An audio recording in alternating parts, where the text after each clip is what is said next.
Esta pregunta requiere que conozcamos y dominemos muchos aspectos fisiopatológicos y por tanto vamos a ir respuesta a respuesta para sacar cuál es la respuesta que nos piden como correcta.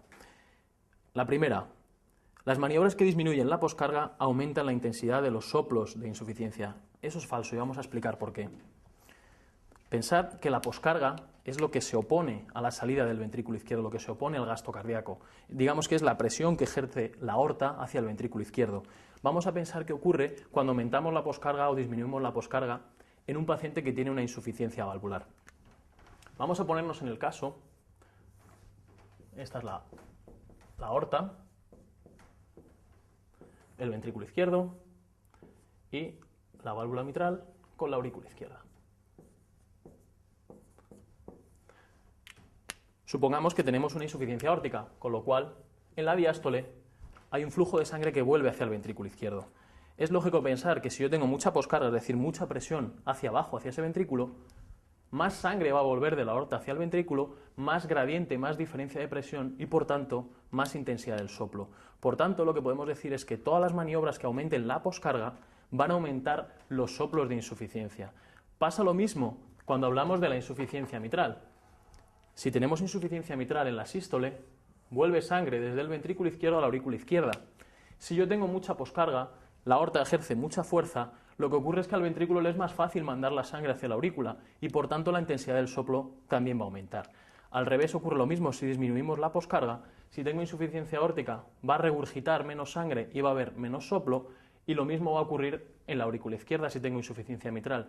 Le será más fácil al ventrículo izquierdo mandar la sangre hacia la aorta y por tanto hay menos sangre que vuelve a la aurícula izquierda. La respuesta 2 también es falsa. El tercer y el cuarto ruido se producen por un mecanismo fisiopatológico común y se escuchan casi siempre entre el segundo y el primer ruido cardíaco.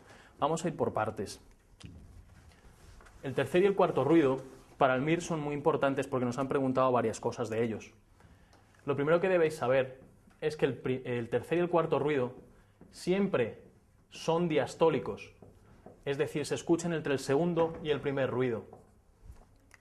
No tiene nada que ver lo que nos implica un tercer ruido a lo que nos implica un cuarto ruido. Fijaos, el tercer ruido ocurre al principio de la diástole, es protodiastólico. Debemos pensar que el llenado ventricular, la gran mayor parte de ese llenado ocurre en la primera fase, en la protodiástole. Aquí, por diferencia de presión entre la aurícula y el ventrículo, pasa gran cantidad de sangre. ¿Cuándo se va a producir un tercer ruido? Un tercer ruido se va a producir siempre que haya una situación de mucha cantidad de sangre que quiere entrar en ese ventrículo o bien una sangre que circula muy deprisa. Primer caso, mucha cantidad de sangre que quiere pasar hacia el ventrículo. ¿Qué va a suceder? Imaginemos insuficiencia mitral. La aurícula izquierda está muy llena, por lo que le vuelve de las arterias pulmonares hacia las venas pulmonares y la aurícula izquierda y lo que le vuelve desde el ventrículo izquierdo. Por lo tanto, tenemos una aurícula izquierda muy llena, con mucha presión. Cuando llegue la diástole, al abrirse la válvula mitral, toda esa sangre quiere pasar y al pasar lo que ocurre es que distiende ese ventrículo izquierdo y al distenderlo suena y es lo que oímos como un tercer ruido. Siempre que tengamos una valvulopatía, que sea una insuficiencia y que oigamos un tercer ruido, debemos pensar que es severa, por lo que hemos dicho.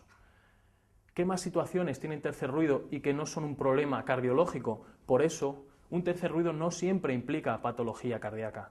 Son todas las situaciones en las que la sangre tiene que circular muy deprisa y que el corazón es solamente un espectador de lo que ocurre. Por ejemplo, una anemia, un embarazo, fístulas arteriovenosas, los niños. Todos estos pacientes tienen una circulación que llamamos hipercinética, hiperdinámica, circula muy deprisa. Como circula muy deprisa, la sangre entra muy deprisa y también distiende ese ventrículo y lo oímos como un tercer ruido. Nada que ver tiene el cuarto ruido, que se produce al final de la diástole. Esto, lo que está sucediendo, es en los corazones que se relajan mal. Un corazón que tiene un problema en la relajación, en la diástole. Ocurre sobre todo en los ventrículos que están hipertróficos, ya sea la hipertensión arterial, la estenosis aórtica, la miocardiopatía hipertrófica. Todos estos pacientes, en su diástole, el ventrículo se relaja mal y es un ventrículo que tiene mucha presión dentro. ¿Qué ocurre con esto? Al principio de la diástole, por diferencia de presión, ahora no puede pasar la sangre porque el ventrículo tiene mucha presión. ¿Y quién tiene que llenar ese ventrículo? La aurícula izquierda. La aurícula izquierda es la que tiene que contraerse para llenar el ventrículo. Manda mucha sangre distiende ese ventrículo y lo oímos como un cuarto ruido. El cuarto ruido siempre indica patología cardíaca, indica un problema en la diástole del ventrículo y es imprescindible para que haya un cuarto ruido que se contraiga la aurícula izquierda. Nunca va a haber cuarto ruido en fibrilación auricular. La tercera es la correcta. La campana del fonendoscopio es muy útil para escuchar el retumbo diastólico en la estenosis mitral. En general, debéis recordar qué tonos o qué ruidos cardíacos se oyen con la membrana y con la campana. Lo primero, la membrana, debéis recordar que es donde está el Littmann, la L de Littmann. Esa es la membrana y es con la que se oye la gran mayoría de los sonidos y ruidos cardíacos. En cambio, la campana, que es lo que está al otro lado, oye solamente mejor 4 ruidos y, como siempre en el MIR, 4 cosas suele ser una pregunta de MIR y de hecho ha caído varias veces.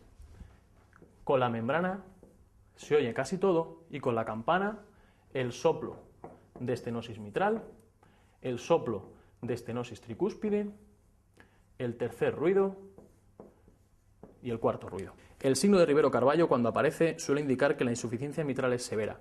Esto es falso. El signo de Rivero-Carballo lo que nos dice es que cuando un soplo aumenta de intensidad de una manera muy significativa e inmediatamente después de la inspiración, lo que nos indica es que la patología es del lado derecho. Esto es lógico por lo que hemos contado con la inspiración.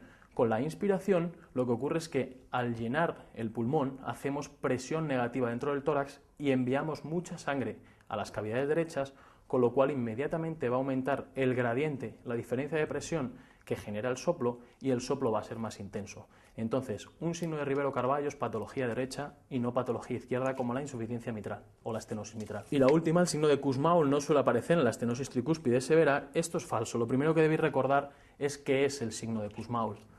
Para explorar el signo de Kussmaul y en general la presión venosa central, lo que debemos hacer es tumbar al paciente boca arriba en decúbito supino con el cabecero levantado a 45 grados.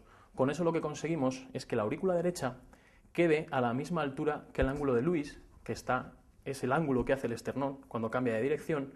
¿Qué ocurre con eso? Que el ángulo de Lewis está a 5 centímetros del borde superior del esternón. Si sabemos que la presión venosa central está entre 5 y 8, lo habitual es que la presión venosa, la columna venosa, que la vemos en la yugular interna, o no la veamos, o como mucho la veamos 3 centímetros por encima del borde esternal. En condiciones normales, cuando yo veo una columna de presión venosa central, cuando el paciente inspira con la presión negativa, la sangre pasa al ventrículo derecho y la columna de sangre cae. El signo de Kussmaul nos indica que cuando un paciente inspira, la sangre no solo es que no caiga a la columna yugular, sino que incluso aumenta la columna yugular. ¿Cuándo hay un signo de Kussmaul? El signo de Kussmaul va a aparecer siempre que haya un problema en el llenado del ventrículo derecho, sea cual sea la causa. Una estenosis tricúspide, por supuesto que es un problema en el llenado del ventrículo derecho.